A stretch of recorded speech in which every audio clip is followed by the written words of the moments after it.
विश्वानि देव सवितरदुरितानि पराशुभ यद्भद्रं तन्न आशुभ। ॐ सहना भवतु सहनौ भुनक्तु सह वीर्यं करवावहै तेजस्विनावधीतमस्तु मा विद्विषावहै। ॐ शान्ति शान्ति शान्तिः। ॐ कृष्णाय वासुदेवाय हरये परमात्मने प्रणतः क्लेशनाशाय गोविन्दाय नमो नमः। ओम श्री परमात्मा श्रीमद् भगवद गीता में ज्ञान कर्म संन्यास योग नामक चौथे अध्याय का प्रारंभ हो चुका था, जिसमें भगवान ने अपने जो जन्म हैं, अवतरण हैं, उसके रहस्य को बताते हुए कहा कि बहुनी में व्यतीतानि जन्मानि तोचार्जुन तान्य हम वेद सर्वाणि न त्वं वेत्थ परन्तप। मेरे और तुम्हारे बहुत जन्म हो चुके हैं, परंतु मैं उन समस्त अपने पूर्व जन्मों को जानता हूँ।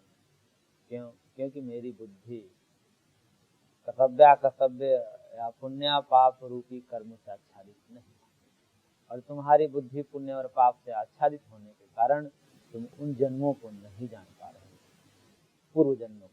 तुम्हारे भी बहुत सारे जन्म हो चुके हैं, मेरे भी बहुत सारे जन्म हो चुके हैं, परंतु मैं नित्य शुद्ध बुद्ध मुक्त होने के कारण मैं उन समस्त जन्मों को जानता हूँ, जिसको तुम नहीं जानते। और आगे भगवान ने कहा जो अपि सन्नव्यात्मा भूतानाम ईश्वरोपि सन प्रकृतिम स्वाम अधिष्ठाय संभवाम्य आत्ममाया। हालांकि मैं नित्य शुद्ध बुद्ध मुक्त हूँ, परंतु अपने जो माया शक्ति है, ब्रह्म शक्ति रेव प्रकृति है, जिसको प्रकृति, त्रिगुण, माया, वैष्णवी, अव्यक्त, अजा इत्यादि नामों से शास्त्रों में इसको कहा गया है। वो जो माया है, त्रिगुणात्मिका माया, उसी को अधीन में करके और मैं स्वेच्छा से अपने शरीर को बनाता हूँ। तो इसलिए संभवा में आत्म माया, मैं ऐसे अजन्मा हूँ, अव्यय हूँ, अविनाशी हूँ, समस्त भूतों का ईश्वर हूँ, समस्त जीवों का ईश्वर हूँ, लेकिन फिर भी अपने प्रकृति को वश में करके मैं स्वयं प्रकट होता हूँ। जबकि जीव प्रकृति के वश में होकर जन्म लेते हैं और मैं प्रकृति को वश में करके जन्म लेता हूँ। यही हमारे और जीव में अंतर है, जीव और ब्रह्म में यही अंतर है कि जीव प्रकृति का अधीन होता है, माया के अधीन होता है, जबकि ब्रह्म माया का ईश्वर होता है, तो मायापति होता है। इसलिए भगवान ने कहा कि अपने प्रकृति जो माया शक्ति है, इसको लेकर के मैं अधीन करके जन्म लेता है। उसी प्रकृति को जो है शक्ति को श्वेताश्वतर उपनिषद में कहा कि मायाम तु प्रकृतिम विद्यात्माइनम तु महेश्वर। उस माया शक्ति को प्रकृति जानो, जिसे सांख्य में प्रकृति शब्द से कहा जाता है, जो त्रिगुणात्मिका है, और जो माई है उसके नियंत्रण करने वाला है वो महेश्वर है, भगवान। और भगवान अपने जन्म के निमित्त बताते हुए उन्होंने कहा कि यदा यदा हि धर्मस्य ग्लानिर्भवति भारत अभ्युत्थानाम धर्मस्य तदात्मानं सृजामि परित्राणाय साधूनां विनाशाय च दुष्कृतां धर्म संस्थापनार्थाय संभवामि युगे। जब जब धर्म की हानि होती है और अधर्म बढ़ता है, तब तब मैं अपने आप का सृजन करता हूँ, स्वयं अवतरण लेता हूँ और जीवों को सन्मार्ग पर प्रेरित करता हूँ। स्वधर्मनिष्ठ होकर के अपने मार्ग का, अपने कर्तव्य का पालन करते हुए दूसरे को भी कर्तव्य करने के लिए प्रेरित करता हूँ। और साथ में क्या करता हूँ, परित्राणाय साधुओं को परित्राण करता हूँ, रक्षा करता हूँ, विनाशाय च दुष्कृताम, और साथ साथ दुष्टों का दमन भी करता हूँ। तो परित्राणाय साधु नाम, इस पर थोड़ा सा हमने विचार किया। तो साधुओं का परित्राण कैसे होता है? साधु अपने जीवों से परित्राण करने में समर्थ है। और साधु के विषय में कहा गया है अहिंसा प्रतिष्ठायाम तत्सनिधौ वैरत्यागः, कि ऐसे साधु व्यक्ति जिनमें अहिंसा प्रतिष्ठित हो जाता है, उसके सन्निधि मात्र से हिंसक प्राणी भी अहिंसा वृत्ति को धारण कर लेते हैं। वैरत्यागः, वैर का त्याग कर देते। तो ऐसे साधुओं की रक्षा के लिए साधु स्वयं ही समर्थ हैं। फिर परमात्मा की क्या आवश्यकता है? यह कौन सा रक्षा है? यहाँ पर किस प्रकार से रक्षा भगवान करते हैं? क्योंकि योगी चाहें, तपस्वी चाहें, अगस्त ऋषि जैसे ऋषि हो, समुद्र का ही जिन्होंने पान कर लिया हो, इस प्रकार से सर्वसमर्थ ऋषियों के लिए, साधुओं के लिए क्या दुर्लभ है। इन दुष्टों के दमन करने के लिए तो समर्थ है। उनके कोप से कोई बच सकता है क्या? साधुओं के कोप से कोई बच नहीं सकता। वो चाहे तो भस्म कर दे। जैसे महर्षि कपिल ने सगर के 60,000 पुत्रों को भस्म कर दिया था अपने कोप। तो उन योगियों में ऐसी शक्ति होती है कि यह जो दुष्ट आत्मा है, ये तो उनके सामने टिक नहीं सकती, उनके कोप के सामने तो टिक नहीं सकती, इतनी शक्ति नहीं है उनमें। फिर भी भगवान ने कहा कि परित्राण साधुना, में साधुओं का परित्राण करता हूँ। तो एक इस प्रकार से समझना चाहिए। तो हमने इस पर थोड़ा विचार किया तो पाया कि साधुओं का परित्राण इसमें नहीं है कि उनको जो है शक्ति के द्वारा दुष्टों से रक्षा करें। दुष्टों से रक्षा करने में समर्थ है क्योंकि धर्मनिष्ठ है। और जो धर्मनिष्ठ होता है तो शास्त्रकार कहते हैं कि धर्म से ही समस्त प्रजाओं की रक्षा हो जाती है। तो धर्म ही धर्मो रक्षते रक्षिता। धर्म की रक्षा करता है, धर्म उन्हें स्वयं ही रक्षा कर देता है। इसलिए उन्हें, क्योंकि वो तो अधर्म आचरण करने वाला है नहीं कि उन्हें किसी विलग व्यक्ति को रक्षित करने के लिए आवश्यक है, वो स्वयं धर्मनिष्ठ है। तो यहाँ पर परित्राण का अर्थ ये होगा कि जो महर्षि, जो साधु, जिनके इंद्रियां, जो अपने इंद्रियां को अंतर्मुख कर लिए हैं, जो बाहर देखना उनके लिए एक प्रकार की व्याकुलता है, बाहरी संसार को देखना नहीं चाहते, इसलिए अपने वृत्तियों को अंतर्मुख कर दिया। इंद्रियों को जैसे कछुए की भांति उन्होंने अपने में समेट करके इंद्रियों को अंतर्मुखी कर लिया। क्यों? क्योंकि बाहर उनको देखने की इच्छा नहीं होती, क्योंकि अंदर हृदय में व्याप्त जो परमेश्वर हैं और उनकी दिव्यानुभूति जो है, उन्हें बाहर देखने में निरसता पैदा करती है। बाहर देखने में उनको निरस लगता है। उसको लगता है कि जो अंदर आनंद है, अंदर सुख है, जो समाधि में सुख है, जो ध्यान में सुख है, जो सच्चिदानंद में डूबने का सुख है, वह सुख बाहर। लेकिन ये गुणों की वृत्तियां जो है उनको भी व्यथित करती हैं, क्योंकि ये त्रिगुणात्मिका है। ये सारा जगत, ये शरीर, मन, बुद्धि, इंद्रियां सब त्रिगुण से बने हुए हैं। और त्रिगुणों का ऐसा स्वभाव है कि एक जैसा नहीं रह सकते। चलम च गुण वृत्तम, गुण की वृत्तियां चलायमान होती है, कभी सत्व ऊपर तो कभी रज ऊपर तो कभी तमस ऊपर। सत्व रज तम ऊपर नीचे होते रहते हैं, इसको कोई रोक ही नहीं सकता, क्योंकि इनका स्वभाव है। और इस स्वभाव के वशीभूत वो योगी भी आते हैं, वो साधु भी आते हैं। इसलिए उनको भी शरीर भाव में आना पड़ता है और बाहर देखना पड़ता है। बाहरी सांसारिक व्यवहार शरीर यात्रा के लिए करना पड़ता है। और उनको चाहिए नहीं, ना चाहते हुए भी, क्योंकि शरीर धर्म है, प्रकृति के अपने धर्म है, उनको आना ही पड़ता है। लेकिन आते हैं तो उनको व्याकुलता होती है। क्यों?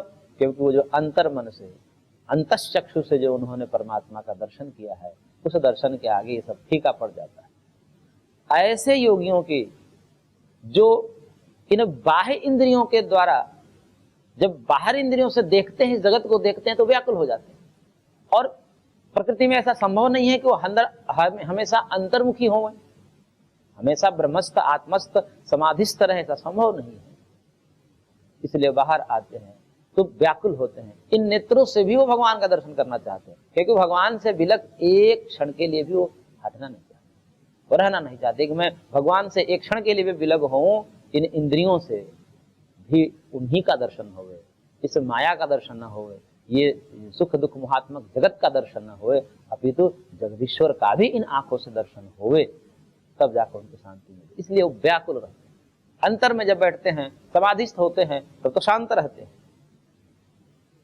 लेकिन बाहर आते हैं तो सब जगत दिखाई देता है। फिर उनको लगता है कि नेत्रों से भी जो मैंने दिव्यानुभूति अंतःकरण में किया है, समाधि में किया है, कोई नेत्रों से भी हो जाए। ऐसी व्याकुलता उनकी रहती है। और उन साधुओं की इस व्याकुलता को नष्ट करने के लिए भगवान आते हैं और समस्त साधुओं को दर्शन देते हैं। किस रूप में दर्शन देते हैं? सच्चिदानंद स्वरूप में दर्शन देते हैं। तब वो कृतकृत्य हो जाते हैं। तो साधुओं की रक्षा, साधुओं का परित्राण यही है कि वो दिव्य मंगलमयी मूर्ति, वो सच्चिदानंद स्वरूप जो अंदर अनुभव किया है, उन नेत्रों से भी देख करके ये नेत्र सार्थक हो जाए, कृतकृत्य हो जाए। इसलिए भगवान आते हैं और सबको दर्शन देते हैं। जिसकी जैसी भावना होती है उस भावना के अनुसार सबको दर्शन देते हैं। योगियों के योगेश्वर के रूप में दर्शन देते हैं, उपासकों को उपास्य के रूप में दर्शन देते हैं, भक्तों को भगवान के रूप में दर्शन देते हैं। इस प्रकार दर्शन दे करके सबकी रक्षा करें। तो इस प्रकार से जो है भगवान ने रक्षा की है अपने भक्तों की, संतों की, साधुओं की, योगियों की, सबकी रक्षा की है। ते ही परित्राणाय साधुनां और विनाशाय च दुष्कृताम। अब चूंकि आए ही हैं, जैसे प्रधानमंत्री आ ही जब गया, प्रधानमंत्री का आने जाने का कोई तो अभिन्न प्रयोजन होता है। कूड़ा करकट साफ कराने के लिए तो आता नहीं है। कोई भी प्रधानमंत्री कहीं जाता है तो एक विशेष प्रयोजन के लिए जाता है। वो विशेष प्रयोजन पहले भगवान ने बता दिया, परित्राणाय साधुनां, पहले साधुओं का परित्राण ये प्रथम कहा, और विनाशाय च दुष्कृताम ये बाद में कहा। इसका मतलब भगवान के आने का प्रयोजन तो कुछ और है, लेकिन साथ साथ कुछ और भी हो जाता है। लेकिन वो बातें गौण होती है, वो अपने आप हो जाता है। जैसे प्रधानमंत्री या राष्ट्रपति के आने का, कहीं जाने का प्रयोजन कुछ और होता है, परंतु जैसे ही जाता है सड़कें अपने आप बन जाती है, कूड़ा करकट वहां साफ हो जाते हैं, सब चीजें व्यवस्थित हो जाती है, उसको कहना नहीं पड़ता, ये होना ही है। इसलिए भगवान जगतपति जगदीश्वर जब आए हैं तो दुष्टों का दमन तो होना ही, उनको मारना नहीं पड़ता, वो तो मरे ही हुए, क्योंकि उनके पाप कर्म, उनको जिस दिन उन्होंने पाप कर्म किया समझे कि उसी दिन वो मर चुके हैं। इसलिए भगवान का परिजन तो साधुओं का परित्राण ही है। अब आ ही गए तो लगे हाथ, ये भी हो जाता है उनसे, ये उनका प्रताप है। जैसे ज्ञान के आगे अज्ञान नहीं टिक सकता, प्रकाश के आगे अंधकार नहीं टिक सकता, ऐसे ही भगवान के सामने ये दुष्ट नहीं टिक सकते, इसलिए उनका तो नाश हो ही जाता है। इस प्रकार से परित्राणाय साधूनां विनाशाय च दुष्कृतां कहा। साधुओं का परित्राण ही मेरा मुख्य कर्तव्य है, लक्ष्य है, और उनका विनाश तो हो ही जाता है। इसलिए तुलसीदास जी महाराज ने भी कहा है, एक चौपाई है, विप्र धेन सुर संत हित लीन मनु गौतम। विप्र, धेन, सुर, संत, ब्राह्मण, गाय, देवता, संत, इनके हित के लिए भगवान का अवतार है। बाकी तो सब गौण, दुष्टों का विनाश भी गौण है। इसलिए भगवान राम ने भी जब अवतरण किया है तो रावण को वध करना ये तो कोई विशेष बात है, उनके लिए तो वो चुटकी का खेल है। ऐसे दुष्टों का नाश करना उनके लिए कोई बड़ी बात नहीं है। बात है कि वो जो लंबे समय से तपस्या में रत ऋषिगण थे, संत गण थे, भक्त गण थे, वो लालायित थे इन नेत्रों से भी देखने को, उनके कल्याण के लिए, उनकी रक्षा के लिए वो व्याकुल हो जाएंगे। इन आंखों से नहीं देख पाते तो व्याकुल हो जाते हैं। इसलिए उनको इन आंखों को चरितार्थ करने के लिए, इंद्रियों को सार्थक बनाने के लिए वो आकर के सबको दर्शन देते हैं, सबको कृतार्थ करते हैं। कितने महर्षि तो प्राण ही इसलिए धारण किए रहे होते हैं कि भगवान आए और मैं एक बार देख करके प्राण करूं, ऐसा करके सब प्राण करते हैं। तो इस प्रकार से भगवान जो है रक्षा करते हैं, और यही धर्म की संस्थापनार्थाय, धर्म की संस्थापना है। कर्मयोग रूपी धर्म की संस्थापना के लिए संभवामि युगे, मैं समय समय पर अपने आप को शरीर रूप में लेकर के अवतरण करता हूँ और धर्म की संस्थापना करता हूँ। सबके धर्म की रक्षा हो, सन्यासियों के सन्यासत्व की रक्षा हो, गृहस्थों के गृहस्थ धर्म की रक्षा हो, सबके अपने अपने धर्म की रक्षा हो, और आकर के भगवान सबके धर्म की रक्षा करते हैं। तो यह धर्म की रक्षा जो है भगवान का मुख्य कर्तव्य है, इसीलिए वो आते हैं और चलते हैं। तो इस प्रकार से भगवान ने यहाँ पर अपने जन्म का कारण बताया, प्रयोजन बताया। और आगे भगवान कहते हैं जन्म कर्म च मे दिव्यम एवं यो वेति तत्त्वतः त्यक्त्वा देहं पुनर्जन्म नैति मामेति सोऽर्जुन। भगवान कह रहे हैं कि हे अर्जुन, मैं जन्म च कर्म दिव्यम एवं तत्त्वतः वेत्ति, जो मेरे इस दिव्य जन्म और दिव्य कर्म को इस प्रकार से ठीक ठीक जानता है। तो कह रहे हैं भगवान, त्यक्त्वा देहम पुनर्जन्म नयति माम एति, करेगी वह जो है इस शरीर को त्याग करके फिर इस जन्म मरण की परंपरा में नहीं आता, वो माम एति, वो मेरे को ही प्राप्त करता है। यानी मेरे को प्राप्त करने का मतलब है परमम साम्यम उपैति, परम साम्यता मोक्ष को प्राप्त होता है, जन्म मरण के बंधन से छूट जाता है। लेकिन कब? जो मेरे इस रहस्य को जानता है। कैसा रहस्य? मेरे जन्म का रहस्य। जन्म का रहस्य क्या है? कि भगवान जो है वह मायापति है, माया के अधीन नहीं है, माया का पति है, ईश्वर है, माया उनके अधीन है, और माया को अपने अधीनस्थ करके और फिर अपना शरीर के रूप में प्रस्तुत करते हैं, जगत में आते हैं, कुछ लोकाचार निभाते हैं। तो ये उनके जन्म का रहस्य है। हमारे जन्म का रहस्य कैसा है? हम माया के वशीभूत होते हैं, माया के कारण हमारा जन्म होता है, माया के अधीन हमारा जन्म होता है। लेकिन भगवान का जन्म माया के अधीन नहीं होता, अभी तो माया उसके अधीन है। तो भगवान का जन्म का यही रहस्य है कि वो मायापति है, माया उनके नियंत्रण में रहती है, उनके इशारे से सब कार्य करती है। तो ये उनके जन्म का रहस्य है। और कर्म का रहस्य ये है कि भगवान आते हैं, और आते हैं तो उनके लिए कोई कर्म शेष नहीं है, क्योंकि जो साक्षात ब्रह्म है, भगवान है, उनके लिए कर्म करने की आवश्यकता ही नहीं। लेकिन फिर भी फलाशक्ति का त्याग करके वो कर्म करते हैं लोक संग्रह के लिए, लोक संग्रह के लिए वो कर्म करते हैं। तो इस प्रकार के भगवान के जन्म और भगवान के इस कर्म योग रूपी जो फलाशक्ति से रहित होकर के कर्म करने का जो रहस्य को जानता है, वो अंततः देह का त्याग करके ब्रह्म ज्ञान निष्ठ होकर के, ब्रह्म ज्ञान संपन्न होकर के वह मेरे को ही प्राप्त होता है। वो जन्म मरण के चक्कर में नहीं आता। इसलिए त्यक्त्वा देहम पुनर्जन्मम न मामेति, वह देह को त्याग करके, क्योंकि उसका अंतिम देह होता है, और ब्रह्म ज्ञान संपन्न हो जाता है। क्योंकि जो जीवन भर यही काम किया है, भगवान को ही मन में बसाकर कर्म किया है, जगत को मन में बसाकर कर्म नहीं किया। इंद्रियों को, शरीर को जगत में लगा रखा है, लेकिन मन को भगवान में लगा रखा है। तो जहां हम मन से लगे होते हैं, वास्तव में हम वही होते हैं। शरीर से और इंद्रियों से जहां होते हैं वो विशेषता नहीं है। तो इसलिए मन में भगवान को बसा करके और शरीर को कर्म में लगा करके, और जो कर्म करता है वो कर्म नहीं माना जाता है। प्रेजेंट बॉडी अब्सेंट माइंड से जो है कर्म नहीं होता, उसको कर्म नहीं माना जाता। तो व्यक्ति किसी कक्षा में है और वहां पर उसका मन ही नहीं है, तो कुछ फल मिलेगा उसको? उसका कोई फल नहीं मिलेगा, क्योंकि वो मन से यहाँ नहीं है। तो यहाँ के जो फल है, ज्ञान रूपी फल, उसको नहीं मिल सकता। ऐसे ही जगत का भी है कि शरीर से जो है जगत में है, लेकिन मन से एब्सेंट है, जगत में नहीं है, वो परमात्मा में है।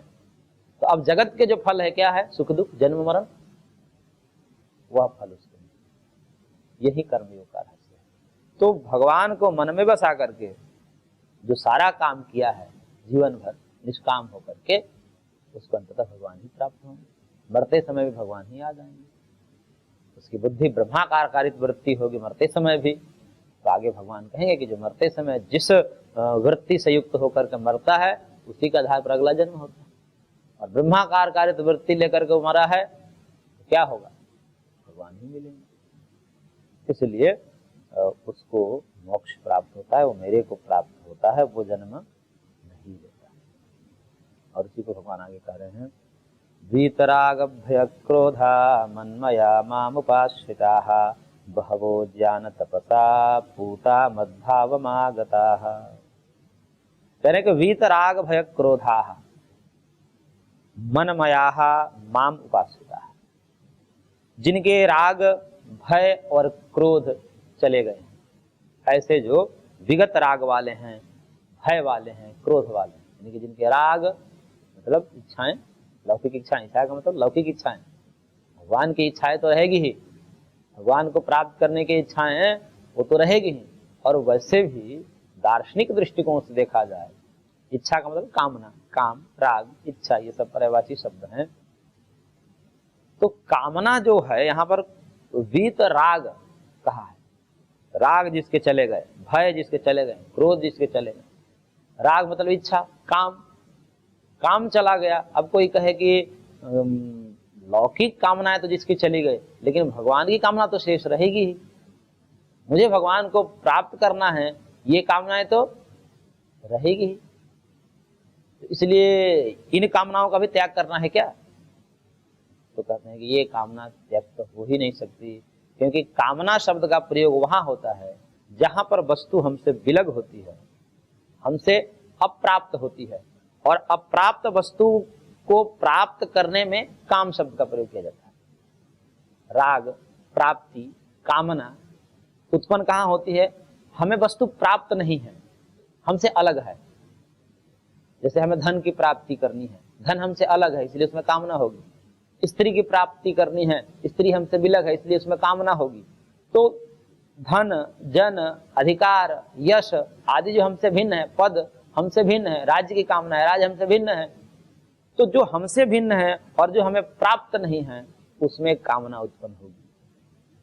लेकिन परमात्मा ऐसे हैं जो प्राप्त हैं, सबको प्राप्त हैं, सबके हृदय में पहले से विराजमान है। वो कहीं पकड़ने या हमसे विलग तो है नहीं, हमसे विलग है नहीं कि जाकर उनको पकड़ लेना है ऐसे। वो परमात्मा तो हमारे हृदय में ही है, सबके हृदय में है।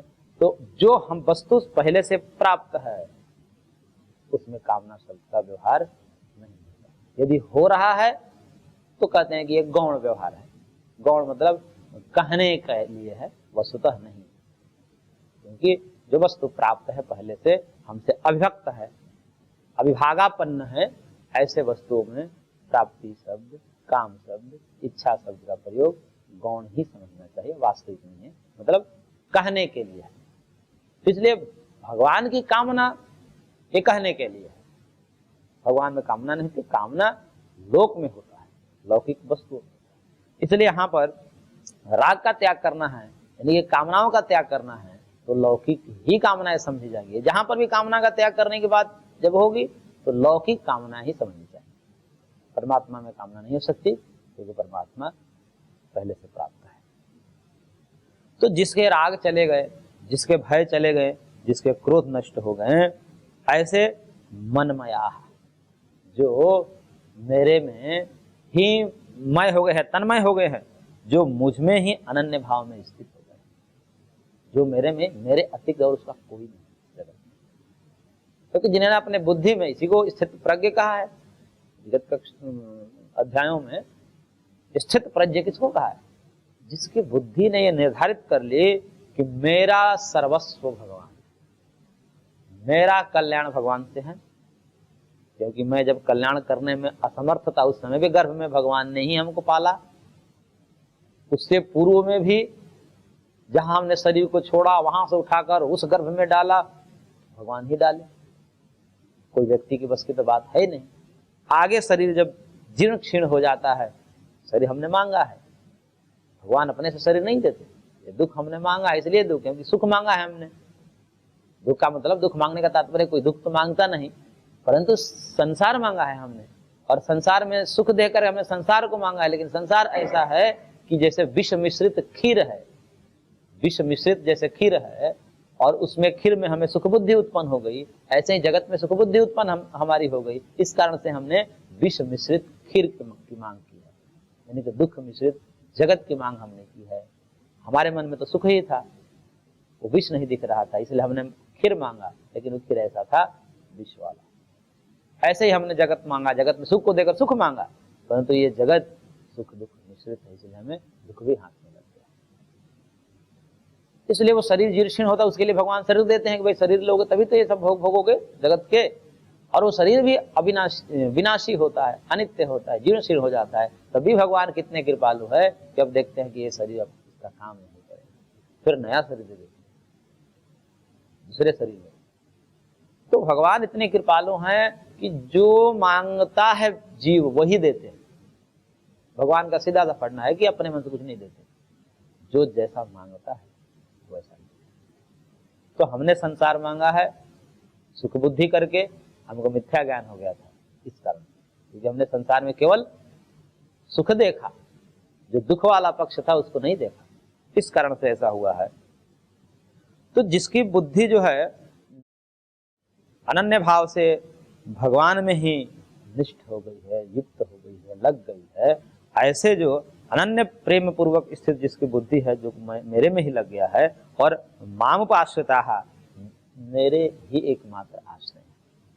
उनका आश्रय कौन है? हर एक जगह कुछ दुख होवे तो भगवान को याद करते हैं, सुख होवे तो भी भगवान को ही याद करते हैं, कुछ भी हो उनको तो भगवान के ही आश्रित रहते हैं। भगवान के भक्त की पहचान के लिए एक ऐसी है कि अब हम पहचान कैसे करें कि हम वास्तव में भगवान के भक्त हो गए हैं अथवा हमें अभी कोई कुछ कमी रह गई है, इसका निर्धारण कैसे होगा? तो इसका निर्धारण के लिए एक सरल उपाय ये है कि हम जब दुख में होते हैं अथवा सुख में होते हैं, तो दुख और सुख में सबसे पहले हम किसको याद करते हैं? हम उस सुख का श्रेय किसको देते हैं? या दुख से बचने के लिए हम किसको याद करते हैं?